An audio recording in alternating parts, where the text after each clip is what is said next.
ጤና ይስጥልን ክቡራትና ክቡራን፣ ይህ የአዲስ የሪፖርተር የመረጃ ጊዜ ነው። አዲስ ሪፖርተር አጫጭር መረጃዎችን፣ ትንታኔዎችን፣ ልዩ ልዩ የምርመራ ሪፖርቶችን በተከታታይ ያቀርባል። አሁን ወደ ዕለቱ መረጃዎች እናመራለን። መልካም ቆይታ።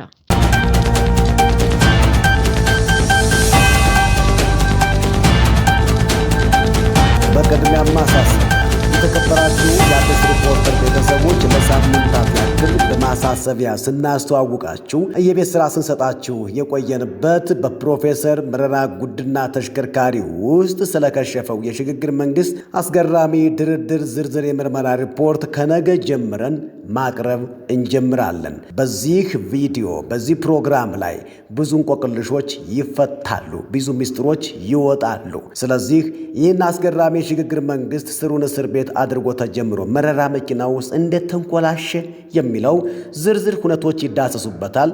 ታዲያ ይህ መረጃ እንዳያመልጠው የዩቲዩብ ገጻችንን ላይክና ሰብስክራይብ በማድረግ ይከታተሉ። በመጀመሪያም ወደ አጫጭር መረጃዎች ከማምራታችን በፊት በዛሬው ዜና ትንታኔያችን የምንመለከተውን ርዕሰ ጉዳይ እንንገረው። የጃዋር ተላላኪነት ሚና ጃዋር ግብፃዊ ወይስ እንደሚለን ኢትዮጵያዊ ወይስ ሌላ የሚለው የዛሬው ዜና ትንታኔያችን ርዕሰ ዜና ነው። አሁን የስፖርትና የቢዝነስ ወሬዎች የተካተቱበትን አጫጭር መረጃዎች እናስቀድምላችሁ። ሮይተርስ በተሳሳተ ዘገባ ሳቢያ ታገደ። ሮይተርስ በአዲስ አበባ ያሰማራቸው 3 ጋዜጠኞቹ የሥራ ፍቃዳቸው እንዳልታደሰና የአፍሪካ ሕብረት ጉባኤን ለመከታተል የተሰጠ ፍቃዳቸውንም መነጠቃቸው ተሰምቷል። ይህንኑ መረጃ በግል የጽሑፍ መልእክት እንደደረሰው ያመለከተው ንብረትነቱ የወይዘሮ ጸዳለ የሆነው አዲስ ስታንዳርድ ነው። ዜናው እስከታተመ ድረስ በመንግሥት ማንኛቸውም የሚመለከታቸው አካላት ይፋ አልሆነም። አዲስ ሪፖርተር የኢትዮጵያ መገናኛ ብዙሃን ባለስልጣን ምክትል ዋና ዳይሬክተር አቶ ዮናታን ተስፋዬ የግል ስልክ ላይና በድረገጹ የተቀመጡ የማይነሱ የማይሰው ስልኮች ላይ ለማጣራት ያደረግነው ሙከራ አልተሳካም። ይህ እርምጃ የተወሰደው ሮይተርስ ኢትዮጵያ ለሱዳን ፈጥኖ ደራሽ ኃይል ወይም RSF የማሰልጠኛ ካምፕ መገንባቷን የሚገልጽ የምርመራ ዘገባ ካወጣ ከጥቂት ቀናት በኋላ ነው ሲል አዲስ ስታንዳርድ ግምቱን ሰጥቷል። ጋዜጣው አክሎም የሮይተርስ ቃል አቀባይ ዜናውን በጽሑፍ እንዳረጋገጠለት አስታውቋል። የዜና ወኪሉ ውሳኔውን እየገመገመ መሆኑን የገለጹት ቃል አቀባዩ ሮይተርስ የቶምሰን የሥነ ምግባር መርሆዎችን በመከተል ስለ ኢትዮጵያ ገለልተኛ፣ አድልዎ የሌለበትና ተአማኒነት ያለው ዘገባ ማቅረቡን ይቀጥላል ማለታቸው ተሰምቷል። ሮይተርስ ከቀናት በፊት የተለያዩ ዲፕሎማቲክ የጸጥታና ይፋ ያላደረጋቸውን የመንግስት ምንጮችን ጠቅሻለሁ በማለት ኢትዮጵያ ለሱዳን ፈጥኖ ደራሽ ኃይል የማሰልጠኛ ካምፕ አዘጋጅታለች የሚል በራሱ በዘገባው መሰረት ያልተረጋገጠ መረጃ ማሰራጨቱ ይታወሳል። ሮይተርስ ይህንን ዘገባ ከመዘገቡ ውጭ ግብፅ በሱዳን ጦርነት ውስጥ ሙሉ በሙሉ ጣልቃ በመግባት ሱዳን እንዳሉ የሚታወቁ ታጣቂዎችን በማደራጀት በገሃድ ማሰልጠኛ በመክፈትና ከባድ መሳሪያ በማስታጠቅ ወደ ኢትዮጵያ ስታሰማራ የምርመራ ዘገባ ብሎ ያነሳውም ሆነ የሰራው ሪፖርት የለም። ሮይተርስ በግብፅ የሚደገፈው የጄኔራል አልቡርሃን ጦር ድፍን የብሉ ናይል አካባቢዎችን ማስረከቡን፣ የዳጋሎ የፈጥኖ ደራሽ ኃይሎች ሁርዱፋን በእጃቸው አስገብተው ወደፊት እየገሰገሱ ባሉበት ሰዓት መሆኑ የሪፖርቱን ተአማኝነት ሰብሮታል። አዲስ ሪፖርተር ይህንኑ አስመልክቶ ባደረገችው ማጣራት መረጃ የተሳሳተ እንደሆነ ማረጋገጧም ይታወሳል። ሮይተርስ በ15 ምንጮችና በሳተላይት ምስል ትንታኔ ላይ ተመስርቶ ባቀረበው ዘገባ ስፍራው በሱዳን እየተካሄደ ላለው የእርስ በርስ ጦርነት አዳዲስ የሱዳን ፈጥኖ ደራሽ ኃይል ምልምሎችን ለማሰልጠን ሳይውል እንዳልቀረ ጠቁሟል። የዜና ወኪሉ በካምፑ ውስጥ ስለሚገኙ ግለሰቦች ማንነትም ሆነ ምልመላው ስለተከናወነበት ሁኔታ በገለልተኛ ወገን ማረጋገጥ አለመቻሉን ገልጿል። የዜና ወኪሉ በካምፑ ውስጥ ስለሚገኙ ግለሰቦች ማንነትም ሆነ ምልመላው ስለተከናወነበት ሁኔታ በገለልተኛ ወገን ማረጋገጥ አለመቻሉን ገልጿል ሲል አዲስ ስታንዳርድ የሮይተርስ ሰራተኞች ፍቃድ አለመታደስና የአፍሪካ ሕብረት ስብሰባን እንዳይከታተሉ መከልከላቸውን ፍትሕ የጎደለው እንደሆነ ለማሳየት ሞክሯል። ይህንን ሮይተርስ ራሱ ያልተረጋገጠ በማለት ባወጣው ዘገባ የጠቀሳቸው ሰዎችም አይታወቁም። የተባበሩት አረብ ኤሚሬትስ ስልጠና ትሰጥበታለች በተባለው በዚህ ካምፕ ውስጥ የሚገኙት አብዛኛዎቹ ምልምሎች ኢትዮጵያዊ እንደሆኑ በወሬ መስማቱን ጠቅሶ ሮይተርስ ማክሰኞ የካቲት 3 2018 ዓ.ም ያወጣውን የምርመራ የተባለ ዘገባ አዲስ ሪፖርተር ሴራና ቅጥፈት መሆኑን የሚያጋልጥ ሪፖርት ማቅረቧ አይዘነጋም። የአፍሪካ ሕብረት የመሪዎች ጉባኤ ተሳታፊዎች በኢትዮጵያ ያለውን የኢንቨስትመንት አማራጮች እንዲመለከቱ ጥሪ ቀርቧል። በኢትዮጵያ በሀገር ውስጥ የኢኮኖሚ ማሻሻያ አጀንዳዎች፣ በውጭ ቀጥተኛ ኢንቨስትመንት፣ በዘመናዊ ልዩ የኢኮኖሚ ዞኖች፣ የአፍሪካና ዓለም አቀፍ ገበያዎች ያለ ችግር ተደራሽነት ላይ የተመሰረተ ስነ ምህዳር መገንባት ተገልጿል። በስትራቴጂካዊ ዘላቂነት ላይ ባተኮረ አመራር በመመራትና በታላቁ የኢትዮጵያ ህዳሴ ግድብ ላይ ታዳሽ ኃይል፣ የዲጂታል መሰረተ ልማትን ማስፋፋትና የተሻሻለ ቴሌኮሙኒኬሽን አገልግሎት አሰጣጥ ላይ ሰፋፊ ስራዎች መሰራታቸውም ተመልክቷል። በተጨማሪም የሰለጠነ የሰው ኃይል በግብርና፣ ማኒፋክቸሪንግ፣ ኢኮሜርስ፣ ማዕድና ቀጠናዊ የእሴት ሰንሰለቶችን በማጠናከርና የአፍሪካን የጋራ ብልጽግና በማሳደግ ላይ የተሰሩ ስራዎች ማቅረቧን ከጠቅላይ ሚኒስትር ጽሕፈት ቤት የተገኘው መረጃ ያመለክታል። 39ኛው የአፍሪካ ህብረት የመሪዎች ጉባኤ ዘላቂ የውሃ አቅርቦትና ደህንነቱ የተጠበቀ የንጽህና አጠባበቅ ስርዓቶችን ማረጋገጥ ለአጀንዳ 2063 ግቦች ስኬታማነት በሚል መሪ ሀሳብ በመጪው ቅዳሜና እሁድ ይካሄዳል። የአፍሪካን የኢንዱስትሪ ሽግግር ለማፋጠን ያለመ ከፍተኛው ጉባኤ በአዲስ አበባ እየተካሄደ ነው። በ39ኛው የአፍሪካ ህብረት የመሪዎች ጉባኤ ጎን ለጎን የአህጉሪቱን የኢንዱስትሪ ልማትና የአጀንዳ 2063 ትግበራን ለማፋጠን ያለመ ከፍተኛ ውይይት መድረክ እየተካሄደ ይገኛል። በዓለም አቀፉ የዘላቂ ልማት መፍትሄዎች ትብብር ኤስዲኤስኤን አዘጋጅነት በሚካሄደው በዚህ መድረክ ላይ የኢፌዴሪ ፕሬዝዳንት ክቡር ታዬ አጽቀሥላሴን ጨምሮ ታዋቂ የዓለም መሪዎችና የምጣኔ ሀብት ባለሙያዎች ተገኝተዋል። የአፍሪካ ህብረት አጀንዳ 2063 ደቡብ ትብብርና በቴክኖሎጂ ሽግግር ማፋጠን በሚል መሪ ቃል እየተካሄደ በሚገኘው በዚህ መድረክ አፍሪካ በዓለም አቀፍ የንግድ መድረክ ያላትን ተወዳዳሪነት ማሳደግ በሚቻልባቸው ስልቶች ላይ ውይይት እየተደረገ ነው። ውይይቱ በተለይም በአፍሪካና በቻይና መካከል ያለውን አጋርነት ማጠናከር፣ የግሉ ዘርፍ የሚመራውን እድገት ማነቃቃትና ለአካባቢ ጥበቃ ተስማሚ የሆኑ ቴክኖሎጂ ሽግግሮችን በመጠቀም የአህጉሪቱን የንግድ ምንጮች ማሳደግ ላይ ትኩረት ተደርጓል። በተጨማሪም የአፍሪካ አህጉራዊ ነፃ የንግድ ቀጠና ያለውን አቅም ወደ ተግባር በመለወጥ አፍሪካ በዓለም አቀፍ ኢኮኖሚ ውስጥ ያላትን ሚና ማጎልበት በሚቻልባቸው ተግባራዊ መንገዶች ላይ ጥልቅ ምክክር እንደሚደረግ ይጠበቃል። ይህ ከፍተኛ መድረክ የአህጉሪቱን የኢንዱስትሪ መዋቅር ለመቀየርና የዜጎችን ተጠቃሚነት ለማረጋገጥ የሚረዱ የፖሊሲ ግብዓቶች የሚገኙበት እንደሚሆንም አዘጋጆቹ አስታውቀዋል። ለመስኖ አገልግሎት የሚውል ትራንስፎርመር ላይ ስርቆት መፈጸሙን የኢትዮጵያ ኤሌክትሪክ አገልግሎት ገለጸ። በአዳማ ሪጅን አርሲ ዞን ጀጁ ወረዳ ዶኒ ቀበሌ ውስጥ በሚገኘው ተስፋ ሕይወት አካባቢ ለመስኖ አገልግሎት የሚውል 200 ኪቮ 15 ኪቮ ትራንስፎርመር ባልታወቁ ግለሰቦች መሰረቁ ተገልጿል። የሪጅኑ ዳይሬክተር አቶ ጣሃ አህመድ እንደገለጹት ክስተቱ የተከሰተው የካቲት 5 ቀን 2018 ዓ.ም ከሌሊቱ 5 ሰዓት አካባቢ መሆኑን ተናግረዋል። በጉዳቱ ምክንያት ለመስኖ አገልግሎት ይቀርብ የነበረ የሰው ኃይል አቅርቦት መቋረጡን ነው የዳይሬክተሩ የገለጹት። በኤሌክትሪክ መሰረተ ልማት ላይ በተደጋጋሚ እየተፈጸመ ያለው የስርቆት ድርጊት የማህበረሰቡን ኢኮኖሚያዊ እንቅስቃሴ እንቅፋት እየፈጠረ ስለመሆኑ በተደጋጋሚ እየተገለጸ ይገኛል። የኤሌክትሪክ መሰረተ ልማቶችን መስረቅ በሕግ የሚያስቀጣ በመሆኑ ህብረተሰቡ እንዲህ አይነት ድርጊት ሲፈጸም ሲመለከቱ ለሕግ አስከባሪ አካላት ማሳወቅ እንዳለባቸውም ጥሪ ቀርቧል። የመሰረተ ልማትና የኃይል ስርቆትን ለመከላከል የሚያግዙ ሕጎች መኖራቸው ቢጠቀስም የሕግ ክፍተት ሳይሆን በማስፈጸም በኩል ያሉ ክፍተቶች መኖራቸውን በተደጋጋሚ ሲገልጹ ቆይተዋል። የውጭ ዜና። ሱዳን ኢትዮጵያ ላይ ጠላት የምታደራጀው ሱዳን ክስ አሰማች። በአፍሪካ ህብረት ዋና መስሪያ ቤት በተካሄደው የሰላምና ጸጥታ ምክር ቤት መደበኛ ያልሆነ የምክክር መድረክ ላይ የሱዳን የውጭ ጉዳይ ሚኒስትር የውጭ ጣልቃ ገብነት በሀገራቸው ያለውን ግጭት እያባባሰው መሆኑን ገልጸዋል። ሀገራቸው ኢትዮጵያን የሚወጉ ቡድኖችን ከበፊት ጀምሮ በግብፅ ትዕዛዝ እያስታጠቀችና እያሰለጠነች መሆኑ ይታወቃል። ሚኒስትሩ በንግግራቸው የሱዳን ጦር ኤስኤኤፍ እየተዋጋው የሚገኘው የፈጥኖ ደራሽ ኃይል አርኤስኤፍ ከውጭ አካላት ዘመናዊ የጦር መሳሪያዎችን፣ ድሮኖችን፣ ቅጥረኛ ተዋጊዎችን እያገኘ መሆኑን በመጥቀስ ወቀሳ አቅርበዋል። ከቀናት በፊት የሮይተርስ ዜና ኢትዮጵያ ለፈጥኖ ደራሽ ኃይሎች የስልጠና ካምፕ እስከ መስጠት መድረሷን የሚጠቅስ ዘገባ ማውጣቱ ይታወሳል። የፈጥኖ ደራሽ ኃይል አርኤስኤፍ ለቀጠናው ሰላምና ጸጥታ ስጋት መሆኑን ያመለከቱት ሚኒስተሩ ቡድኑ በሰላማዊ ሰዎችና በመሰረተ ልማቶች ላይ እያደረሰ ያለውን ጥቃት እንዲቆም ምክር ቤቱ ጠንካራ አቋም እንዲይዝ አሳስበዋል። ሱዳን ይህን ወቀሳ ብታቀርብም በግዛቷ ለሚገኙ እና አርሚ ሰባን ጨምሮ ኢትዮጵያን ለሚወጉ ታጣቂዎች የምትሰጠውን ድጋፍ እንድታቆም ከኢትዮጵያ በኩል በተደጋጋሚ ጥሪ ሲቀርብላት መቆየቱ ይታወሳል። አሁን ላይ ግብፅ በቀጥታ ትነግ ፋኖ ሻዕቢያ በግልጽ ሱዳን መሬት ላይ ጽምዶ ፈጥረው እየተንቀሳቀሱ መሆኑን ማወጃቸው የሚታወቅ ነው። በዚህም የምክክር መድረክ ላይ የኢትዮጵያ፣ የናይጄሪያ እና የደቡብ አፍሪካ ተወካዮችን ጨምሮ የ15 አባል ሀገራት ልዑካኖች ተሳትፈዋል። በተጨማሪም የጎረቤት ሀገራት ኬንያና ጅቡቲ፣ የተባበሩት መንግስታት ድርጅት፣ የአረብ ሊግና የኢጋድ ከፍተኛ ባለስልጣናት በስብሰባው ላይ ታድመዋል።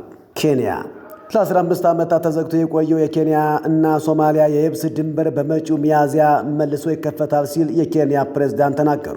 በሁለቱ ሀገራት መካከል ያለው ድንበር ተዘግቶ የቆየው ሶማሊያ ውስጥ የሚንቀሳቀሰው አልሸባብ አሸባሪ ቡድን በኬንያ ውስጥ ተደጋጋሚ ጥቃቶችን በመሰንዘሩ ምክንያት ነው።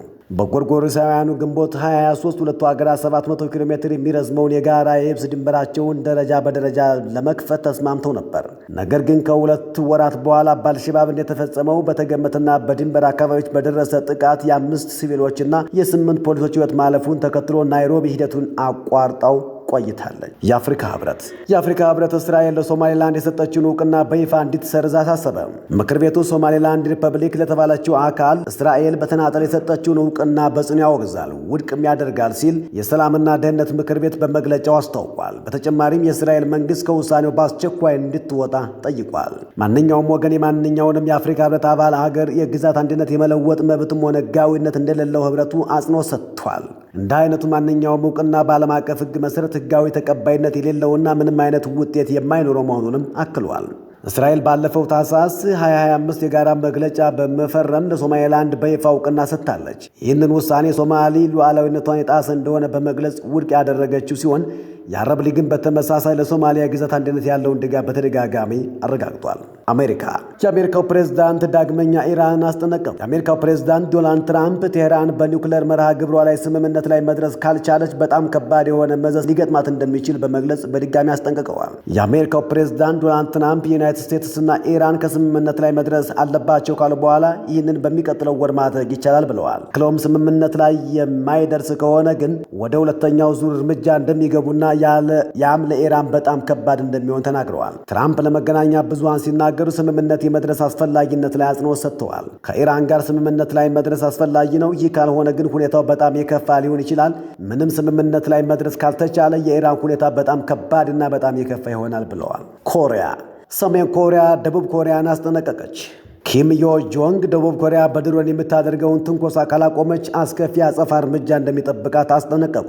የሰሜን ኮሪያው መሪ ኪም ጆንግ ኦን እህትና የሀገሪቱ ከፍተኛ ባለስልጣን ኪም ዮ ጆንግ ደቡብ ኮሪያ የሰሜን ኮሪያን የአየር ክልል በድሮን መጣሷን የምትቀጥል ከሆነ ሀገራቸው አስከፊ ምላሽ እንደምትሰጥ አስታውቀዋል። ዛሬ በሰጡት መግለጫ የደቡብ ኮሪያ ድሮኖች ወደ ሰሜን ኮሪያ መግባታቸውን እንደ ከባድ ወታደራዊ ትንኮሳና የሀገር ሉዓላዊነት የመጋፋት ሙከራ እናደርገዋለን ብለዋል። ኪም ዮ ጆንግ አክለውም የደቡብ ኮሪያ ወታደራዊ ኃይሎች መሰል አደገኛ ድርጊቶችን እንዲያቆሙ በማሳሰብ ድርጊቱ የሚደገም ከሆነ ፒዮንግያንግ አስቀድማ ያዘጋጀችውን የተለያዩ የጥቃት አማራጮች ተግባራዊ ለማድረግ እንደማታመነታ ገልጸዋል። አድማጭ ተመልካቾቻችን አሁን ደግሞ ወደ ቢዝነስ መረጃዎች አለፍነ። ኮርፖሬሽኑ ወደ ውጭ ከተላኩ ምርቶች 112.6 ሚሊዮን ዶላር ገቢ አገኘ። ባለፉት 6 ወራት ወደ ውጭ ከተላኩ ምርቶች 112.6 ሚሊዮን ዶላር ገቢ ማግኘቱን የኢንዱስትሪ ፓርኮች ልማት ኮርፖሬሽን አስታወቀ። ከ2.7 ቢሊዮን ብር በላይ የሀገር ውስጥ ገቢ ማመንጨቱንም ገልጿል።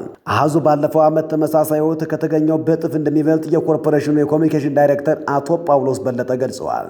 ኢትዮጵያ በ6 ወራት ውስጥ ከማኒፋክቸሪንግ ዘርፍ ካገኘቻቸው አጠቃላይ 204 ሚሊዮን ዶላር ውስጥ ኮርፖሬሽኑ ብቻውን 55 በመቶ የሚሆነውን ድርሻ እንደሚወስድ ጠቁመዋል። ኮርፖሬሽኑ ከ2.7 ቢሊዮን ብር በላይ የሀገር ውስጥ ገቢ ማመንጨቱን ጠቅሰው በ2018 በጀት ዓመት የመጀመሪያዎቹ 6 ወራት ውስጥ በኢንቨስትመንትና በስራ ዕድል ፈጠራ ረገድም የሚበረታታ ውጤት ማስመዝገቡን ተናግረዋል። ባለፉት 6 ወራት ለ35,000 ዜጎች አዲስ የስራ ዕድል መፍጠሩን የገለጹት ዳይሬክተሩ በአሁኑ ወቅት በኮርፖሬሽኑ ስር በሚተዳደሩ ፓርኮች ውስጥ በቋሚነት የሚሰሩ ዜጎች ቁጥር ከ85,000 በላይ መድረሱን መግለጻቸውን የዘገበው ኢትዮጵያ ፕሬስ ድርጅት ነው።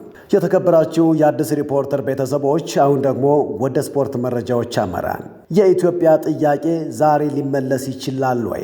የአፍሪካ እግር ኳስ ፌዴሬሽን ካፍ 37ኛውን የአፍሪካ እግር ኳስ ዋንጫ አዘጋጅ ሀገር ዛሬ በታንዛኒያ ዳሬ ሰላም ከተማ ያሳውቃል። እንደ አውሮፓውያን አቆጣጠር 2028 የሚደረገውን 37ኛውን የአፍሪካ ዋንጫ ለማዘጋጀት 3 ሀገራት በእጩነት ቀርበዋል። ኢትዮጵያ፣ ሞሮኮና የጥምረት ጥያቄ ያቀረቡት ደቡብ አፍሪካና ቦትስዋና መሆናቸውን ፓንች ኒውስ ፔፐር አስነብቋል። ኢትዮጵያ የባህር ዳሩን ዓለም አቀፍ ስታዲየም ጨምሮ ሌሎች ዓለም አቀፍ ደረጃውን የጠበቁ ስታዲየሞችን የአገልግሎት መስጫ ተቋማት እየገነባች ነው። እንደ አዲስ አበባ፣ ባህር ዳር፣ ድሬዳዋና የመሳሰሉ ዋና ዋና ከተሞችን በኮሪደር ልማትም እያዘመነች ትገኛለች። ካፍ 37ኛውን ለአፍሪካ ዋንጫ ምስረታ መሰረት ለሆነችው ኢትዮጵያ ይሰጣት ይሆን ወይ የሚለው የሚጠበቅ ነው። የኤፍኤ ካፕ ዋንጫ 4ኛ ዙር ጨዋታዎች ዛሬ ቀጥሎ ያመሻሉ። በእንግሊዝ ፕሪሚየር ሊግ 5ኛ ደረጃ ላይ የሚገኘው ቼልሲ በሻምፒዮንሺፕ 4ኛ ደረጃ ከተቀመጠው ሃል ሲቲ ምሽት 4:45 ላይ ይፋለማሉ። ሁለቱ ቡድኖች በኤፍኤ ዋንጫ ታሪክ 2 ጨዋታዎችን አድርገዋል። ሁለቱንም ጨዋታዎች ያሸነፈው የምዕራብ ለንደኑ ክለብ ቼልሲ ነው። ሃል ሲቲ እና ቼልሲ በፕሪሚየር ሊጉ በ10 ጨዋታዎች ተገናኝተው ቼልሲ በ8 አሸንፏል። በ2 ጨዋታዎች ደግሞ አቻ ተለያይተዋል። የቼልሲ አሰልጣኝ ሊያም ሮዚነር ይህ ጨዋታ ከሜዳችን ውጭ እንደ መቅጠማችን አስቸጋሪ ሊሆን እንደሚችል ብናውቅም በጥሩ ጨዋታ ለማሸነፍ ተዘጋጅተናል ብለዋል። ጨዋታውን ከፕሪሚየር ሊግ ጨዋታ ለይተው እንደማያዩት የተናገሩት ሮዚነር ለማሸነፍ ብቁ ነን ብለው የሚተማመኑባቸውን ተጫዋቾች መርጠው እንደሚያሰልፉም ነው ቼልሲ ለዶትኮም ያስነበበው። ጨዋታውን ከፕሪሚየር ሊግ ጨዋታ ለይተው እንደማይመለከቱት ነው አሰልጣኙ ተናገሩት። ለማሸነፍ ብቁ ናቸው ብለው የሚተማመኑባቸውን ተጫዋቾች መርጠው እንደሚያሰልፉም ቼልሲ.com አስነብቧል። በተመሳሳይ ምሽት 4:45 ላይ በሻምፒዮንሺፑ 6ኛ ደረጃ ላይ የሚገኘው ሬክሳም 3ኛ ደረጃ ላይ ከሚገኘው ኢፕስዊች ታውን የኤፍኤ ካፕ ዋንጫ 4ኛ ዙር ጨዋታዎችን ያደርጋሉ። የተከበራችሁ አድማጭ ተመልካቾቻችን አሁን ደግሞ በጥልቀት ወደምንመለከተው ዜና ትንታኔያችን የምናመራ ይሆናል። ዜና ትንታኔያችንንም አርዕስቱን በማስቀደም እንጀምራለን። የጃዋር መሐመድ ተላላኪነት ሚና፣ ጃዋር ግብፃዊ ወይስ እንደሚለን ኢትዮጵያዊ ወይስ ሌላ የሚለው የዛሬ የዜና ትንታኔያችን አርዕስት ነው። አብራችን ቆዩ። ገና ከጅምሩ ጃዋር ሜንጫ መዞ በሰው ደም ሲጫወት ነበር ተልዕኮ የገባቸው ይህ የግብፅ ቅጥረኛ ነው ያሉት። ከመረጃ እጥረትና ካለማወቅ ከምንም በላይ በወቅቱ በነበረው የሀገር ውስጥ ዘባትሎ በወጣ የዘር ፖለቲካ የተማረሩ ጃዋር በተገለባበጠ ቁጥር እየተገለባበጡ አጀቡት። ትግልና አጀንዳ ጠለፋ ላይ የተካነው ጃዋር መሐመድ የቄሮ ጌታ የቄሮ አዛዥ ናዛዥ ነኝ ብሎ ወጀቡን ተጠቀመና በማህበራዊ ሚዲያ ጋመ፣ በማህበራዊ ሚዲያ ነገሰ፣ በዚሁ በማህበራዊ ሚዲያ አበደ። በዚሁ እብደት ታጅቦ አዲስ አበባ ገባ። 2 መንግስት አለ፣ አንዱ የአብይ ሌላው የቄሮ ለማለት ለወግም በቃ። ዳውን ወያኔ በሚል ድምፁን ከፍ አድርጎ በኢሬቻ በዓል ላይ አዝማች ሲያወርድ የነበረው ወጣት መቀመጫው ግብፅ እንደነበር ጃዋር ብቻ ሳይሆን በርካቶች ያውቃሉ። ቦሌ በተከራየው ቤት ውስጥ ቁጭ ብሎ ምስክርነቱን የሰጣቸው ለአዲስ ሪፖርት እንዳሉት ጃዋር መሐመድ የግብፅን ብሔራዊ ጥቅም የሚያስከብር ተላላኪ ኤጀንት ነው ስንል በስሜታዊነት ወይም በግላዊ ጥላቻ ተገፋፍተን አይደለም። ይህን የምንለው ተጨባጭ መረጃና ማስረጃ ላይ ተመስርተን እንጂ ይላሉ አካሄዱን ከጅምሩ ጠንቅቀው በመረዳት ሲያስጠነቅቁት የነበሩ። ጃዋር ባለፉት ዓመታት ያሳያቸው የፖለቲካ እንቅስቃሴዎች በሙሉ ከኢትዮጵያ ሕልውና ይልቅ የግብፅን ስትራቴጂካዊ ፍላጎትና ብሔራዊ ጥቅም የሚያስከብሩ የመሆናቸው ሚስጥርም ተገምዶ በውል የሚታስረው እዚሁ እውነታ ላይ ነው። ለዚህ ማረጋገጫው ደግሞ እርሱ ሲመራው የነበረው የኦሮሚያ ሚዲያ ኔትወርክ ወይም ኦኤምኤን አጀማመርና የገንዘብ ምንጭ ነው። ኦኤምኤን በግብፅ መንግስት ቀጥተኛ የገንዘብ ድጋፍና በናይል ሳት የሳተላይት ነፃ አገልግሎት አማካኝነት አየር ላይ እንዲውል ተደርጓል። አንድ የፖለቲካ ድርጅት ወይም ሚዲያ ከሌላ ሀገር መንግስት እንዲህ ያለ ልዩ ድጋፍ ሲደረግለት ያ ድጋፍ በምላሹ የዚያን ሀገር የፖለቲካ አጀንዳ እንዲያስፈጽም እንደሚጠበቅበት ግልጽ የሆነ የዲፕሎማሲ ውል አለ። ጃዋር መሐመድ ብቻ ሳይሆን እንደ አቅሜቲ በቪኦኤ፣ በዶቼ ቬለ፣ በቢቢሲ እና በመሳሰሉት በኢትዮጵያን ቋንቋ በሚሰራጩ የባንዳዎች ሚዲያ ላይ የሚሰሩ የሚያውቁት ግልጽ እውነት ነው። የተጠቀሱትን ሚዲያዎች የሥራ ውልና የኢዲቶሪያል ፖሊሲ ገልበጥ ማድረግም በቂ ነው። ወደ ጃዋር ጉዳይ እንመለስ። አጀንዳ፣ ፕሮጀክት፣ ሐሳብና ዝና ቅሚያ ላይ ይሉኝታ ዘወር የማይልበት ጃዋር መሐመድ ከባልደረቦቹ ነጥቆ የግሉ ያደረገው ኦኤምኤን ዋነኛ ቅርንጫፉ በካይሮ ከተማ መመስረቱ በራሱ ብዙ ስለ ጃዋር ገና ከጅምሩ ለግብፅ መገረድ ብዙ የሚናገረው ሐቅ አለ። በወቅቱ ኦኤምኤን ካይሮ የሚያስተላልፋቸው ፕሮግራሞች በሙሉ የኢትዮጵያን አንድነት የሚሸረሽሩ፣ ብሔርን ከብሔር የሚያጋጩና የሀገሪቱን የውስጥ ሰላም የሚያደፈርሱ ነበሩ።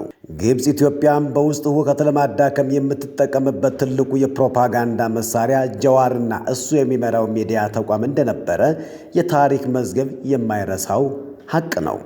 ከዚህም በላይ ጃዋር በሚዲያና በኦሮሞ ትግል ከሰበሰበው ውስጥ ግማሽ ቢሊየን ብር ይዞ አዲስ አበባን ሲረግጥ በርካታ ሚዲያ የሸመተው ለዚሁ የትርምስ ተግባሩ ነው። ጃዋር ስሟን ሳያፍር በሚጠራት ሀገራችን ኢትዮጵያና ሕዝቦቿ ላይ የፈጸመው ደባ፣ ግፍ፣ ወንጀል፣ ክህደት ተዘርዝሮ የሚያልቅ አይደለም። ምስኪኖች ቆጥበው በውል የሰሩትን የመኖሪያ ቤት እንዳይረከቡ አመፀኞችን በማደራጀት ፍጅት አስነስቷል። ድሆችን አሰቃይቷል። የፈረደበትን የዘር ፖለቲካ ለዚሁ ዓላማ በፈለፈላቸው ሚዲያዎቹ አማካኝነት እንደ ነዳጅ እያርከፈከፈ ፍትሐዊ ጥያቄን ወደ አመፅ በመምራት ሀገር አምሷል፣ አተራምሷል። በተለይም ኢትዮጵያ ከአባይ ውሃ ፍትሐዊ አጠቃቀም ጋር በተያያዘ ከግብፅ ጋር ወሳኝ ድርድሮችን በምታደርግባቸው ወቅቶች ጃዋር ሆን ብሎ የውስጥ ግጭቶችን የመቀስቀስ ሥራ በኦኤምኤን በኩል ይሠራ ነበር።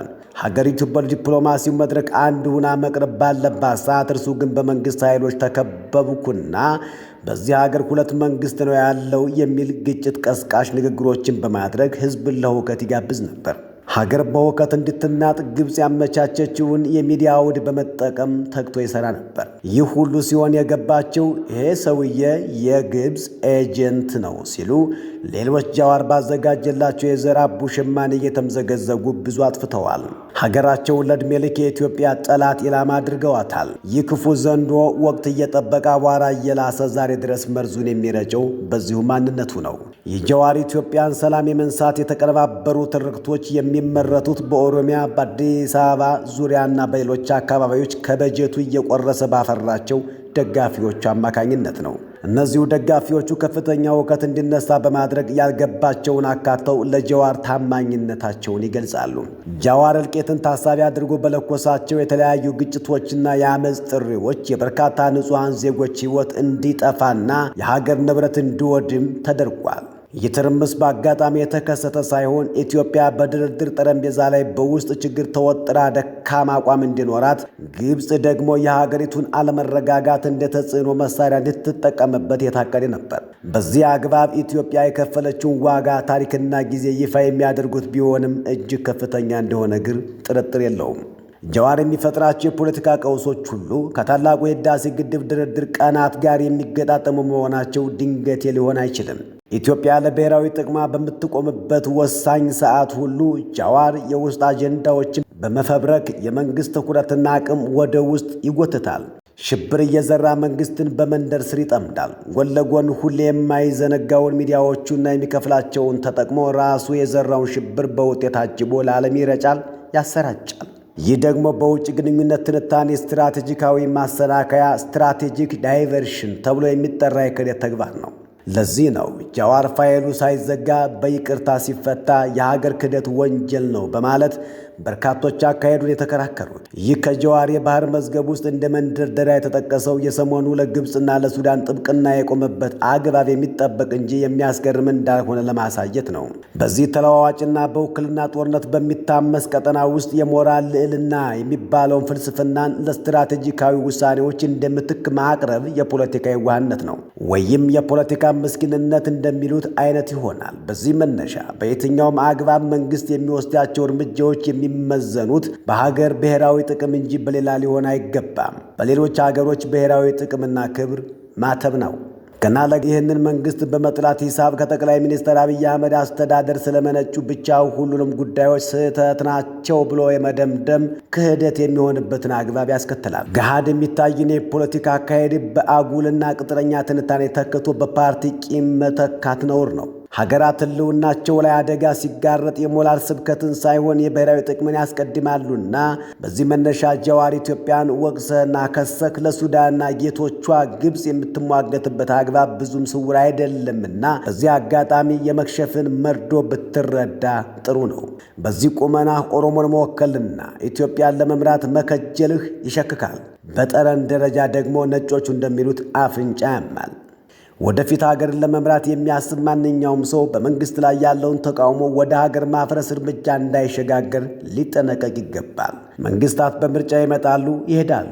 ስትራቴጂካዊ ጂኦግራፊ ግን አይለወጥም፣ አይሸጥም። የኢትዮጵያ ዘላቂ ጥቅሞች ዛሬ ስልጣን ላይ ካለው ፓርቲ በላይና ከዚያም የላቁ ናቸው። ብቁ ተፎካካሪ ማለት በመንግስትና በሀገር መካከል ያለውን ልዩነት ጠንቅቆ የሚያውቅ ነው። ጃዋር ግን እስካሁን ይህንን መለየት ከብዶታል። ለመለየት ቢሞክርም የተርመጠመጠበት ስርቻ የተንከባለለበት አንሶላ አይችለውም። ሞራሉን በተንከባለለበት ሁሉ አንጠፍጥፎ በመጨረሱ ሊመለስለት የሚያስችል ከውስጥ የሚመነጭ አቅም አይኖረውም። ለዚህ ነው ጸሐፊው እብድ ይሻለዋል እንጂ አይድንም በማለት የጀዋርን የውስጥ ኤክስሬ ንባብ ለሕዝብ ያቀረቡት። ባለፈው ዓመት የስሪላንካ አይነት አመጽ ይነሳል፣ 50 በመቶ ቅድመ ሁኔታ ተሟልቷል፣ የሽግግር ፍኖተ ካርታ ይዘጋጅ እያለ ደጋፊዎችን በቀቢጸ ተስፋ ሲያስጨፍር ነበር። አዲስ ሪፖርተር ይህንን እንቅስቃሴ በመቃወም አይበጃችሁም፣ ይልቅ በትብብርና በድርድር ሀገርን ክፉ ጊዜ እናሻግር ስትል ነበር። ያ ህልም ሳይሳካ ሲቀር መንጋህን ሜዳ ላይ በትነጠፋህ። አሁን ደግሞ አጋጣሚ ጠብቀህ የጌታህን የግብፅን የሐሰት ትርክት እንደለመድከው ያልነቁብህን ጥቂት ግሪሳዎች እየጋትክ ትገኛለህ። ይህ ተግባርህ የፖለቲካ ልዩነት ሳይሆን የታሪካዊ ጠላትነት ተባባሪና አገርን የመካድ አዝማሚያ ነው። የጀዋር አሁናዊ እንቅስቃሴ ቀደም ሲል የነበረው የግብፅ ግርድናው አደገኛ ተልእኮ ቀጣይነት ክፍል ነው። አሁንም በሱዳን ጉዳይና በሌሎች ቀጠናዊ ጉዳዮች ላይ የሚመነዝራቸው ትችቶች የግብፅን የሐሰት ትርክት የሚደግፉና የኢትዮጵያን ስትራቴጂካዊ እንቅስቃሴ የሚያጥላሉ ናቸው። እርሱ የሚከተለው መንገድ የፖለቲካ ተቃውሞ ሳይሆን የሀገርን የደህንነት ምሰሶዎች በመናድ ለታሪካዊ ባላንጣዎች ምቹ ሁኔታ መፍጠር ነው። የሀገርን ምሰሶ የመናድ ኃላፊነት የወሰደው ጀዋር ይህንኑ ኃላፊነት በወጉ ለመወጣት 7 ቀን 24 ሰዓት እየተወራጨ ነው። አንድ ፖለቲከኛ ስልጣን ለመያዝ ካለው ጉጉት የተነሳ የሀገሩን ብሔራዊ ጥቅም ለባዕድ አሳልፎ መስጠቱ በታሪክ ትልቅ ተጠያቂነትን ያስከትልበታል። ጀዋር የእስላማዊ ትግል አራማጅ ነኝ ቢልም ተግባሩ ግን የሀገርን የዲፕሎማሲ አቅም በማዳከም የግብፅን የበላይነት ለማረጋገጥ የሚደረግ የቆየ ሴራ አካል መሆኑን በተደጋጋሚ አስመስክሯል። የሀገሩን ሉዓላዊነት ለግል ዝናና ለውጭ ድጋፍ መሸጥ ከክህደት በላይ ምን ሊባል ይችላል?